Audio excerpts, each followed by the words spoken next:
नमस्कार, मैं शंभू कुमार सिंह और आप देख रहे हैं नेशनल दस्तक। आज पूरे देश में जिस तरह का माहौल है और क्या बीजेपी की जो पूरी राजनीति है, राम मंदिर का जो पूरा मुद्दा है वो खत्म हो गया है और ये इसकी नींव कैसे पड़ी और कार सेवा दरअसल होता क्या है। खासकर मैं ये बात उन लोगों के बताना चाहता हूं कि किस तरह से आरएसएस काम करती है। दरअसल आज जिस तरह से मोहन भागवत का बयान था उससे साफ है कि इस देश के संविधान पर आरएसएस को भरोसा नहीं और वो उसको मनुस्मृति के हिसाब से, जिसमें वर्ण व्यवस्था हो, जो सनातन व्यवस्था है उसके हिसाब से चलाना चाहते हैं। नई एजुकेशन पॉलिसी भी उसी का हिस्सा है जिसमें एससी एसटी ओबीसी माइनॉरिटी के लोग अब हायर एजुकेशन में नहीं जा सकेंगे। वो जो उनका पुश्तैनी काम है, कोई बैल चराएगा, कोई भैंस चराएगा, कोई लकड़ी का काम करेगा, कोई लोहे का काम करेगा, इस तरह की चीजें हैं। तो इसका क्या संबंध है? राम राज दरअसल होता क्या है, कहा क्या जाता है, होता क्या है? मेरे साथ भंवर मेघवंशी साहब हैं। ये आरएसएस में रहे हैं लंबे समय तक और कार सेवा भी की है। तो चलिए सीधे आपको ले जाते हैं बिना बहुत ज्यादा बाउंड्री बांधे, बैकग्राउंड बताए हुए। सर, नेशनल दस्तक पर स्वागत है एक बार फिर से। जय Bhim, thank you very much. जय भीम। पहले तो जो हमारे युवा दर्शक हैं जो 92 के घटना को नहीं जानते हैं या बाद का जनरेशन है, उनको जरा बताइए दरअसल कार सेवा होती क्या है। आपने भी कार सेवा की है और कैसे शुरू होता है और आरएसएस इसको कैसे प्लान करता है? दरअसल कार सेवा जो शब्द है वो आता है कर सेवा से। कर मतलब हाथ, जैसे आप सुनते हैं कर कमलों से ये किया, किसी ने उद्घाटन किया, तो कर सेवा है एक्चुअली, लेकिन इसको कार सेवा बोला जाता है। और ये मुख्यतः भारत में प्रचलित रही है सिख धर्म में। सिख जो लोग हैं वो विभिन्न गुरुद्वारों में जिस तरह का सेवा का काम करते हैं। आप अगर अमृतसर जाते हैं तो वहां आप देखते होंगे, या किसी भी गुरुद्वारे में आप जाते हैं तो आपके जूते करीने से कोई रख रहा है, उनको साफ कर रहा है।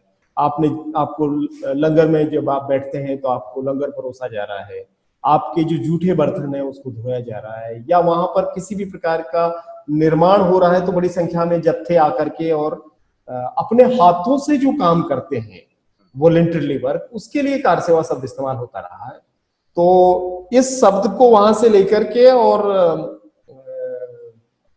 विश्व हिंदू परिषद, आरएसएस, इन लोगों ने अयोध्या में 1990 में जो लोग इकट्ठा किए गए थे उसको कहा गया कि वो कार सेवा करने जा रहे हैं। दरअसल कार सेवा, उस समय कार सेवा का मतलब ये था कि लोग जा रहे हैं और वो बाबरी मस्जिद को तोड़ेंगे और वहां अपने हाथों से नया मंदिर बनाएंगे। तो ये कार सेवा थी। जो आप उसमें शामिल थे, जो हाँ, कार सेवा है। मैं पहली कार सेवा में जो 1990 में हुई थी। हाँ। और जब मुलायम सिंह यादव की सरकार थी और उस कार सेवा में लोग बाबरी मस्जिद तक तो पहुंच गए थे, कुछ लोग चढ़ भी गए थे ढांचे पर, लेकिन पुलिस की सतर्कता की वजह से और सख्ती की वजह से, चूंकि गोलीबारी वगैरह हुई, तो वो बाबरी मस्जिद को उस समय तोड़ा नहीं जा सका। उस कार सेवा में मैं भाग लेने के लिए गया था। हालांकि मैं पहुंचा नहीं, मैं तो आगरा के पास टुंडला स्टेशन पे गिरफ्तार कर लिया गया और 10 दिन आगरा जेल में था। दिन फिर जेल से बाहर निकल। कैसे तैयारी कैसे हुई थी? क्योंकि आप गए होंगे तो पहले बहुत सारी तैयारियां हुई होंगी। आरएसएस में आप रह चुके हैं, किस तरह से वो ब्रेन वॉश करते हैं, किस तरह से हिंदुत्व जिसको कहते हैं, वो जिसको हम लोग सनातन कहते हैं, जिसको वो हिंदू जगाना कहते हैं, वो क्या होता है दरअसल व्यवस्था? देखिए, लंबे समय की तैयारी का मामला है। ये एक तरीके से आरएसएस ने इस मुद्दे को हाथ में जब लिया तो सबसे पहले उन्होंने एक माहौल बनाया। माहौल ये बनाया कि जो भगवान राम का जन्म स्थान है उस मंदिर को बाबर ने तोड़ करके वहां पर मस्जिद बनाई है और ये हिंदू धर्म के लिए एक कलंक जैसा है, इस कलंक को मिटाना है। पहले तो उन्होंने ये स्थापित किया कि ये कलंक है और ये राम जन्मभूमि है, इसको मुक्त करवाना है। और उसको मुक्त कराने के लिए हिंदू धर्म को एक तरीके से जो ये तुष्टीकरण की राजनीति है उससे मुक्त कराने के लिए हम सब लोगों को अपना बलिदान देना पड़ेगा। तो एक तरीके से देखिए, ब्रेनवास का हद वो था कि उन्होंने अपना साहित्य दिया, उन इस तरह के सभा सम्मेलन हुए, उससे पहले रामशिलाएं पूजी गई, शिला पूजन चला, फिर उसके बाद में शिलान्यास हुआ। आज जो भूमि पूजन हुआ वो एक चीज है, लेकिन भूमि पूजन तो वास्तविक भूमि पूजन तो नवंबर 1989 में हो चुका था। ये कामेश्वर चौपाल ने पहले ईंट रखी थी उस समय। तो एक लंबा लोगों को तैयार किया गया, और हम जैसे जो किशोर उम्र के लोग थे उनके दिमाग में ये बैठा दिया गया था कि हमारे जो राम हैं, भगवान श्री राम, उनके जन्मस्थल को एक तरीके से बंधक बना रखा है और उसको मुक्त करवाना है। ये हमारे जीवन का उद्देश्य होना चाहिए। आपको ताज्जुब होगा कि जिस समय हम कार सेवा में के लिए निकले, मैं और मेरे बड़े भाई, हम अपने घर से बिना बताए भाग करके कार सेवा में गए, और हम ये सोच करके गए कि हम बहुत बड़ा काम करने के लिए जा रहे हैं, हम देश की दूसरी आजादी की लड़ाई लड़ रहे हैं, ये सोचते हुए। और जाने से पहले हमारा पूरा एक जुलूस निकाला गया शहर में, मांडल जिस जगह से मैं आता हूँ, भीलवाड़ा जिले में।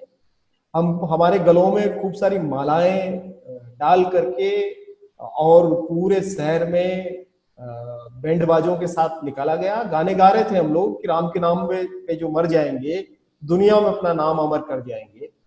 इतना फिदायनी एक तरीके से बन करके कि इतना ब्रेन वॉश था कि अगर मर भी जाएंगे तो कोई दिक्कत नहीं है, हम राम के नाम पे। भंवर साहब, राजस्थान उन राज्यों में से जहां बीजेपी सत्ता में पहले आती है, आरएसएस बहुत काम करती है, बहुत जो हिंदुत्व फोल्ड है वो है, देश भर की लगभग वही स्थिति हो गई है। क्या आरएसएस में सबसे ज्यादा जो वर्कर होते हैं एससी एसटी ओबीसी माइनॉरिटी के लोग होते हैं, या ओबीसी के लोग ज्यादा होते हैं? माइनॉरिटी में मतलब मैं सिख समाज की बात कर रहा हूँ, या क्रिश्चियन समाज से भी लोग आते हैं, जैन समाज से लोग आते हैं, किनकी भागीदारी होती है? और ओबीसी की भागीदारी तो मैं जानता हूँ। और क्या जो बड़े पद है वो तो उनके लिए सुरक्षित रहते हैं, जो वो किस तरह की बातें, कभी रिजर्वेशन पर चर्चा होती है कि शेड्यूल कास्ट, ओबीसी और ट्राइबल को रिजर्वेशन दे देना है, या सिर्फ मुसलमानों के बारे में बात होती है, जब या फिर रिजर्वेशन के अगेंस्ट भी बात की जाती है? देखिए, आरएसएस का जो ऑफिशियल जो तरीका है उसमें एक भी बात एंटी मुस्लिम नहीं कही जाती। ऑफिशियल में इसलिए कह रहा हूं कि जो 1 घंटे की शाखा है जिसको वो मानते हैं कि ये हमारा अधिकृत स्वरूप है, उसमें 15 मिनट खेलेंगे, बाद के 15 मिनट में बौद्धिक चर्चाएं होगी, फिर व्यायाम होगा 15 मिनट में, फिर बाद का जो आखिरी 15 मिनट है उसमें आपका प्रार्थना होगी, संख्या दिखाई जाएगी, ये सारी चीजें होगी। तो आप अगर उसे 1 घंटे में देखेंगे तो वहां पर कोई भी ऐसी बात नहीं है जिससे आप ये कह सकें कि ये एंटी मुस्लिम है, एंटी दलित है, एंटी पिछड़ा है या कुछ भी है। क्योंकि वहां राष्ट्र की परम वैभव पे ले जाना है, हमको बस भारत माता को ये करना है, बस उतनी सारी बात है, राष्ट्रवाद की बात है। लेकिन वो 1 घंटे की जो शाखा है वो दरअसल लोगों को इकट्ठा करने का एक जरिया मात्र है। असली काम शुरू होता है उसके बाद में। आप जब जुड़ जाते हैं वहां, आप जाने लगते हैं, तब शुरू होता है आपका ब्रेन वॉश का काम, जो उसके साहित्य के द्वारा, उनकी बौद्धिक के द्वारा, उनकी मीटिंगों के जरिए, उनके पत्रकों के जरिए आपके बीच में आता है। तब आपको सिखाया जाता है कि किस तरीके से हिंदुओं के साथ कुठाराघात किया जा रहा है, किस तरीके से मुसलमानों का तुष्टिकरण किया जा रहा है, और ऐसे धीरे धीरे फिर चीजें चलती है। मुझे लगता है कि देखिए, आरएसएस ने लंबा काम किया है। 1925 में आरएसएस नागपुर के मोहिते के बाड़े में स्थापित हुआ, और 1928 में आरएसएस राजस्थान में पहुंच गया, मात्र 3 साल में। और उस समय जो लोग जुड़े, उनकी तीसरी पीढ़ी अभी आरएसएस में काम कर रही है इस वक्त में। तो आप सोचिए कि कितना लंबे समय से लोग जुड़ते हैं। आपका कब मोह भंग हुआ? देखिए, मैं तो 1987 से 1991 तक था, 5 साल तक। मैं 13 साल की उम्र में जुड़ा और 18 साल की उम्र होते ही मैं निकल आया उधर से। तो मैं केवल 5 साल के लिए वहां पर था। लेकिन मैं ये कहना चाह रहा हूं कि आरएसएस का जो काम का तरीका है उसमें अल्पसंख्यकों के रूप में जैनी और सिख तो है ही, बड़ी संख्या में नहीं है, लेकिन जैनी तो काफी बड़ी संख्या में है। सिख स्पेशली पंजाब और दिल्ली, इन इलाकों में सिख भी जुड़ते हैं, दलित भी है, आदिवासी क्षेत्रों में आप जाएंगे तो आदिवासी भी वहां पर है, और पिछड़ों में कई सारी जातियां। तो वो दरअसल क्या है कि वो समुदाय अपने आप को ये मानते हैं कि आरएसएस का विचार ही उनका विचार है। उन्होंने अपना जो पहचान है, अपनी आइडेंटिटी है, उसको आरएसएस की बड़ी पहचान के साथ खो दिया है। कभी कभी अंबेडकर को लेकर कोई चर्चा हुई हो, या जो कोई तो होगा SC ST OBC का जो पढ़ा लिखा लोग उसमें होता होगा, वो कभी अगर डिस्कोर्स करना चाहे इक्वालिटी, फ्रेटर्निटी, समानता, रिजर्वेशन का, उसके लिए स्पेस होता है? ना देखिए, उसके लिए कोई रिजर्वेशन के लिए कोई स्पेस नहीं है, उस तरह के चर्चा के लिए भी कोई स्पेस नहीं है। हाँ, बाबा साहब अम्बेडकर पे तो चर्चा होती है, उनको राष्ट्र ऋषि बताया जाता है। जो आरएसएस का प्रातः स्मरण होता है 5 बजे उठ करके जो गाया जाता है संस्कृत भाषा में, उसमें और एकात्मता स्त्रोत में बाबा साहब अम्बेडकर का नाम लिया जाता है बाकायदा।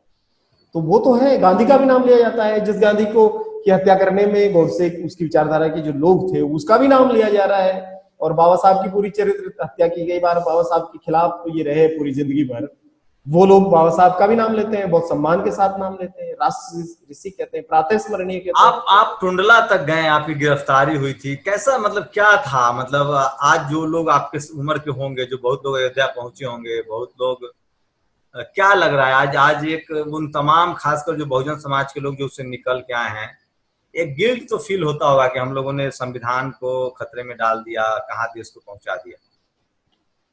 देखिए, जिस समय मैं उनसे जुड़ा, देखिए मेरी अपनी कोई वैचारिक समझ नहीं थी। 13 साल की उम्र में आपकी कोई वैचारिक समझ नहीं होती है। मैं तो खेल आप कूद सिर्फ 13 साल की उम्र के थे? जी जी, मैं तो खेल कूद के लिए गया, अपने गांव के खेल के मैदान में जो लोग इकट्ठा होते थे और हमारे जो टीचर थे भूगोल के वो आते थे, तो हमारे लिए वो एक ऐसा था जैसे 8 पीरियड के बाद 9वां पीरियड जैसे वो था। तो मैं किसी वैचारिक समझ के साथ वहां गया, मैंने चयन किया आरएसएस का, ऐसा नहीं था। और इतनी कम उम्र में वहां जाने के बाद में, हाँ, उनके रंग में मैं रंगा रहा, मैं प्रचारक तो बनना हम चाहता सब लोग की परवरिश उसी तरह से होती है, जब तक वैचारिक समझ न बने तब तक हम सब लोग वही हैं। जी जी जी, क्योंकि कोई ऑप्शन नहीं है। लेकिन मेरे बाबा, आपको कब लगा कि ये ठीक नहीं चल रहा है? वो तो लगने लगा 2-1 साल बाद में, क्योंकि मैं जैसे रंग रहा था उस विचारधारा में, तो मैं प्रचारक बनना चाहता था और मुझे कहा गया कि बंधु, हमें प्रचारक चाहिए, विचारक नहीं चाहिए। तो क्योंकि मैं उस समय भी खूब सारे सवाल उठाता था, खूब सारी बातें करता था, तो उनका ये था कि जो नागपुर से कहा जाए वैसा का वैसा नीचे तक ले जाने वाले हमको प्रचारक चाहिए, हम विचारक नहीं चाहिए। तो एक तरीके से वो मेरा एक शुरुआत हुई। और इसके अलावा भी खूब सारी वैज्ञानिक बातें वहां पर कही जाती थी। वो हमारे भूगोल के टीचर स्कूल में पढ़ाते थे कि सूरज आग का गोला है, वही आकर के सूर्य नमस्कार करवाते थे, ओम सूर्याय नमः, सवित्र सूर्य नारायणाय नमः, रविये नमः। हम पूछे उनसे कि भाई सूर्य क्या है, आग का गोला है कि देवता है? तो उनका जवाब सुनिए आप, उन्होंने कहा कि वो शाखा में तो देवता है लेकिन स्कूल में आग का गोला।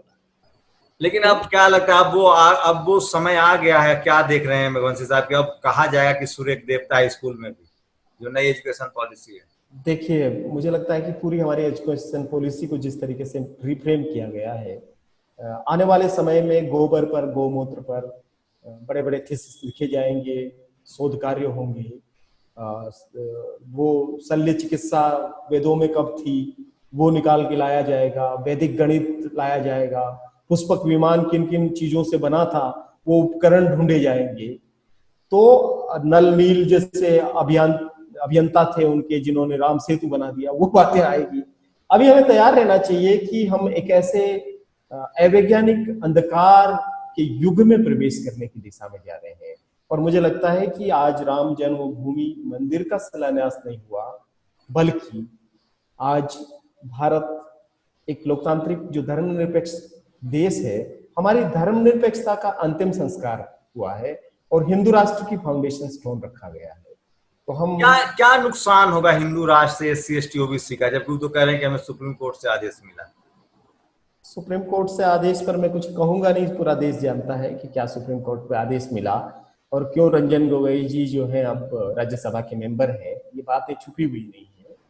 लेकिन देखिए, राम राज जिसकी बात आज मोहन भागवत ने भी कही और बार बार कहा जा रहा है कि राम राज में तो सब कोई खुश होगा, कोई दीन नहीं होगा, कोई दुखी नहीं होगा। उन्होंने रामचरितमानस की चौपाई सुना करके भी बताई कि तुलसी ने ये कहा था।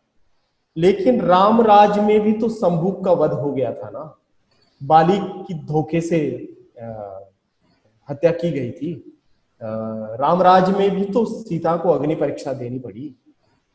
वो रामराज जिसमें एक धोबी के कहने से आपने अपनी पत्नी को छोड़ दिया, गर्भवती पत्नी को, तो कैसा रामराज रहा होगा। ये सब कभी केवल काउंटर, ये सब अगर बहुत सारे लोग काउंटर करते होंगे आरएसएस में, तो क्या स्थिति बनती होगी? बहुत बहुत अजीब सी स्थिति बन जाती होगी वो उन लोगों को। नहीं, देखिए वहां काउंटर कोई भी नहीं करता शंभू जी, क्योंकि आरएसएस में आपको संकालु नहीं बनाया जाता है, आपको श्रद्धालु बनाया जाता है। जहां परम पूज्य मोहन भागवत जी कहा जाता है, परम पूज्य भाई साहब से बात शुरू होती है, जहां सब कुछ ही परम पूज्य है, सम्माननीय है, माननीय है, जहां सब कुछ मान ही लेना है आपको, नागपुर से जैसा आए वैसा ही, तो आप पे कहां डाउट पैदा होगा। वहां डाउट के लिए कोई जगह नहीं है, संशय के लिए कोई जगह नहीं है। वहां जो कहानियां कही जाती है वो ये कही जाती है, संशयात्मा विनशति, जो संशय करेगा, डाउट करेगा, वो विनाश को प्राप्त हो जाएगा। अब आप सोचिए कि जो डाउट करेगा ही नहीं, तो विज्ञान कहां से पैदा होगा। विज्ञान तो पैदा ही संदेह से होगा, और वहां वो कह रहे हैं कि संशय करने से आप विनाश को प्राप्त हो जाएंगे। वाचालो लभते नाशम, अब ज्यादा बोलेंगे तो नाश को प्राप्त हो जाएंगे, तो कैसे फिर हो जाएंगे। ये सब संस्कृत के श्लोक की मतलब बकायदा पढ़ाई होती है। हाँ हाँ, ये तो देखिए वहां सारी आज्ञाएं संस्कृत में दी जाती है, प्रार्थनाएं संस्कृत में गाई जाती है, एकात्मता स्त्रोत संस्कृत में है। वहां तो देव भाषा में ही बात की जाती है। यहाँ तक कि हिंदी भी जो बोली जाती है वो इतनी संस्कृत निष्ठ हिंदी बोली जाती है कि मुझे उस संस्कृत निष्ठ हिंदी से बाहर आने में 10 साल का लंबा समय लगा, तब जाकर के मैं आम जन की भाषा में बोल पा रहा हूँ, क्योंकि मेरा तो किशोरावस्था वहीं बीता, तो मैंने पूरा संस्कृत निष्ठ भाषा में ही वो किया। यहां तक कि मैंने संस्कृत पढ़ा है, और मैं तो पूरी तरीके से, अभी अगर वहां से मेरा मोह भंग नहीं होता तो आप मान के चलिए कि मैं पता नहीं आपके खिलाफ कितना कुछ बोल रहा होता आज। तो क्या बहुजन समाज को क्या कहेंगे आज? जो जो जो मंदिर बना है उससे कुछ मिलने वाला है बहुजनों को, या उसका क्या साइड इफेक्ट होगा? आज तक किस मंदिर से क्या मिला बहुजनों? कहीं कुछ मिला क्या? तिरुपति में मिला, पद्मनाभन मंदिर जो जहां सबसे ज्यादा सोना पीला धन पड़ा हुआ इस देश का, वहां से आपको मिल गया, वैष्णो देवी से मिल गया, केदारनाथ से मिल गया, कहां से मिल गया बहुजनों को? कुछ भी। दलित आदिवासी पिछड़ों को मंदिरों से कुछ भी नहीं मिलना है। मंदिरों का जो वो उनको केवल घंटा बजाना है और दान पात्र में पैसा डालना है, अंत में उसका लाभार्थी वो नहीं हो सकता है। उसका बेनिफिशरीज जो है वो तो वही समुदाय होगा जो समुदाय आज तक शोषक रहा है, शोषण करता रहा है। बहुजनों के लिए मंदिरों की घंटियां लाभदायक हो ही नहीं सकती है, उनको तो पाठशालाओं की घंटियों पर भरोसा करना पड़ेगा। अगर वो नहीं समझ पा रहे हैं, वो उनको लग रहा है कि इस राम मंदिर के बनने से बहुत कुछ हो जाएगा, मुझे लगता है कुछ भी नहीं होना। आप इसके ट्रस्ट के उदाहरण से भी नहीं समझ पा रहे हैं अगर, तो फिर और क्या कीजिएगा आप? 15 लोगों का नुकसान क्या होगा आज के परिदृश्य में देखें तो? क्या हम 70 साल पीछे चले गए, जो डॉक्टर अम्बेडकर ने कोशिश की थी एक डेमोक्रेटिक, सेकुलर और प्रोग्रेसिव कंट्री बनाने की, या साइंटिफिक टेम्परामेंट डेवलप करने की? क्या हमने सब पीछे छोड़ दिया है? देखिए, भारत एक सेक्युलर स्टेट से थियोक्रेटिक स्टेट बनने की दिशा में आज अग्रसर हो गया है। वो एक धार्मिक राज्य बनने की दिशा में जा रहा है, और हमें डॉक्टर अंबेडकर की उस चेतावनी को याद रखना चाहिए जहां उन्होंने कहा कि ये देश कुछ भी बने लेकिन ये हिंदू राष्ट्र नहीं बनना चाहिए। लेकिन वो हिंदू राष्ट्र बनने की दिशा में जा रहा है, और हिंदू राष्ट्र और हिंदू फोल्ड में दलित, आदिवासी, बहुजन, पिछड़े जो हैं बहुजन, वो कहाँ होंगे वो हमको मालूम है ना। जो वर्ण व्यवस्था है, जो जाति व्यवस्था है, उसमें हमारी औकात कहाँ है, हमारा जगह कहाँ है, वो क्या हमको अलग से कहने की जरूरत है? वो तो अंडरस्टूड है सारी चीज। तो मुझे तो लगता है कि देखिए, हमारा लोकतंत्र आज कुछ सिकुड़ गया है, छोटा हो गया है, और एक थ्रेट के रूप में मैं देखता हूँ इस भूमि पूजन को। और जिस तरीके से आह्लादित हो रहा है देश के लोग कई सारे भूमि पूजन पे, मुझे ख्याल आया कि हम जिस वर्ग से आते हैं, वंचित समुदाय से, वहां बड़ी आबादी 56% के आसपास आबादी के पास जमीन का एक टुकड़ा भी नहीं, वो भूमिहीन है। उनके पास रहने की भूमि नहीं है, उनके पास खेती की भूमि नहीं है, उनके पास व्यवसाय के लिए भूमि नहीं है, उनको यहाँ तक कि शमशान के लिए भूमि नहीं है। लाशें शमशान घाट से उठा दी जा रही है, चिताओं से। तो हमारे पास भूमि नहीं, हम क्या भूमि पूजन पे आलाद करेंगे? भूमि होनी चाहिए ना। भूस्वामी कौन है? जो भूस्वामी है, जो भू लुटेरे हैं, वो भूमि पूजन कर रहे हैं आज, और चल रहा है इस तरह से। साहब, एक लास्ट सवाल, सब चीज आपने बता दिया। ये जो कार सेवा है, दरअसल ये जो पूरा जो टर्म है, और जिस तरह से अयोध्या में मंदिर लगभग बन गया है, क्या लग रहा है, अब सब कुछ समाप्ति हुई, अब भी कम से कम लोग अब डॉक्टर, इंजीनियर, अस्पताल के बारे में सोचेंगे, या ये मंदिर जब तक बनता रहेगा 24 तक तब तक ये चलता रहेगा? देखिए, ये अंत नहीं है शंभू सिंह जी, ये शुरुआत है। और आज ही मैं कुछ और लोगों को भी सुन रहा था, तोगड़िया को सुन रहा था, विनय कटियार को भी सुन रहा था, जिन्होंने बीबीसी को कहा कि ये तो झांकी है, मथुरा काशी बाकी है। तो आप ये मत मानिए कि ये एक मंदिर बन जाने से चीजें रुक जाने वाली है। ये पिटारा खोल दिया गया है और इसमें से कई सारे सांप निकल आने वाले हैं। और मुझे तो लगता है कि हम जानबूझ करके ऐसी चीजों की तरफ जा रहे हैं जहां शिक्षा, स्वास्थ्य, रोजगार, रोटी, कपड़ा, मकान, गरिमा, न्याय, समानता जैसी जो बातें हैं वो सब दफन कर दी जाएगी और वो मनुस्मृति का एक राज लाने की कोशिश की जाएगी रामराज के नाम पर। और मुझे लगता है कि वो खतरनाक चीज होगी। हमें तो यही राज ठीक लगता है जो संविधान का राज है, कानून का राज है। राम का राज कैसा था वो उन लोगों ने देखा होगा, हमें कोई राम राज नहीं चाहिए। बंच ऑफ थॉट्स को इम्प्लीमेंट कर रहे हैं, आपने अगर पढ़ा भी होगा या नहीं, मैंने 2 बार पढ़ा है, क्या लग रहा है कि अब उसको इम्प्लीमेंट कर रहे हैं पूरी तरह से? हाँ हाँ, वो तो साफ है। अब सिटीजन अमेंडमेंट जो बिल एक्ट जो आया है वो क्या है, वो बंच ऑफ थॉट में जो गोलवलकर कहते हैं कि जो धार्मिक अल्पसंख्यक हैं उनको सेकेंड क्लास सिटीजन, 2म दर्जे के नागरिक के रूप में रहना चाहिए। वही तो है कि आपकी नागरिकता प्रश्नों के घेरे में आ गई है। जाति को वो उस किताब में विशिष्टता मानते हैं। वो कहते हैं उसमें कि जाति भारत का वैशिष्ट्य है। तो अब यही आप देख रहे हैं ना कि जातियां मजबूत हो रही है, अल्पसंख्यक जो है वो 2म दर्जे की तरफ फेंके जा रहे हैं। आपका जो विशिष्ट दर्जा है, संविधान जो आपको अधिकार देता है, वो अधिकार की पूरी बहस कर्तव्यों में बदलती जा रही है। वो कह रहे हैं कि नहीं ड्यूटीज की बात करो।